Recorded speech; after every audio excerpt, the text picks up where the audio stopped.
पे धनुष और बाण रे कहते गलैया।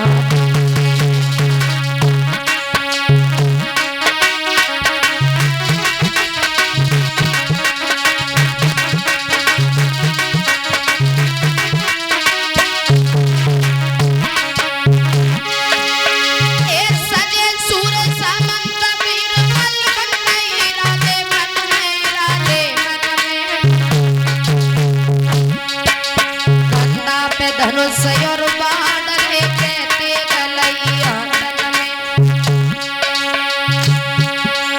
अरे हाथी चढ़ैया हाथी चढ़ गए पपिया घोड़ा पे यशवा और चढ़ घोड़ा पे राजा चल गए बीच बनी में पहुंचेगा।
गुजरता गया। महाराज जब शिकार करने के लिए चले तो सामने से एक हिरण को देखा उन्होंने। वो हिरण कोई और नहीं वही देव ऋषि नारद जो सुनीति को वचन दे करके आए थे। आज महाराज के सामने से निकले तो महाराज ने अपना घोड़ा पीछे दौड़ा दिया। दौड़ते दौड़ते बीच वन में पहुंच गए। उस हिरण का वध न कर पाए महाराज, साथियों से बिछुड़ गए। आधी रात हो गई। वापस लौट के जब आए तो आवाज लगाई, दरवाजा खटखटाया, सुरची दरवाजा खोल। लेकिन सुरची ने एक भी आवाज नहीं सुनी। दासियां भी सो गई और सुरची अरे सुखनी सोई गई भैया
महाराज के मन में ख्याल आया, बड़ा अच्छा समय है आज, बड़ी रानी के पास में चलता हूँ। याद रखना महाराज वहां से चले, जाकर के दूसरे दरवाजे पर खड़े हो गए।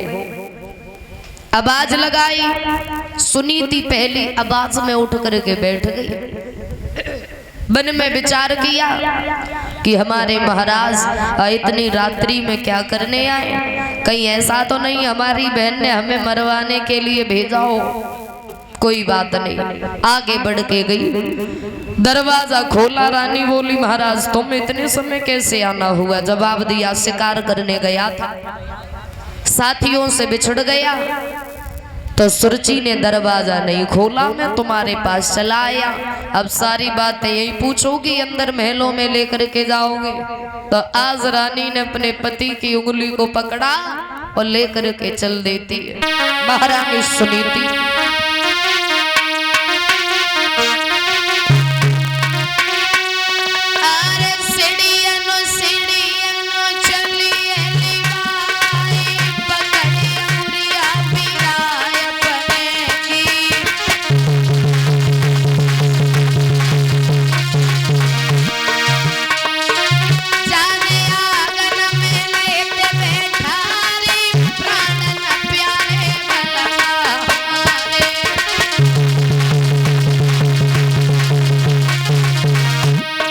जवाब दिया महाराज भूख लगी होगी। बोले बहुत तेजी से, कुछ है खाने के लिए? जवाब दिया है ना, क्या? आधी रोटी है जो की धरी है, पाँव पे नमक है धरे दो संभाले, आधी रोटी है जो की धरी है।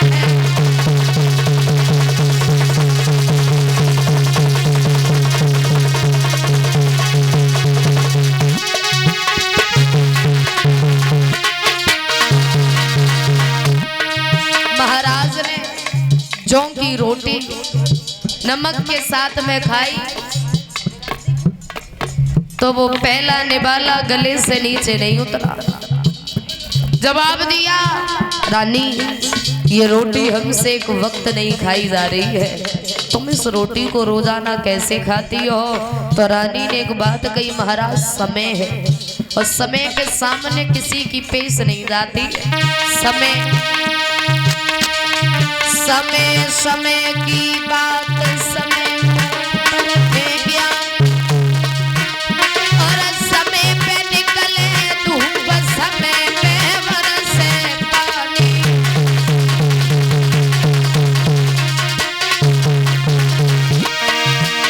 अरे समय बढ़ावे रोग, समय धनवान बनावे, और समय पे होवे मिलन, समय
गुजरता गया।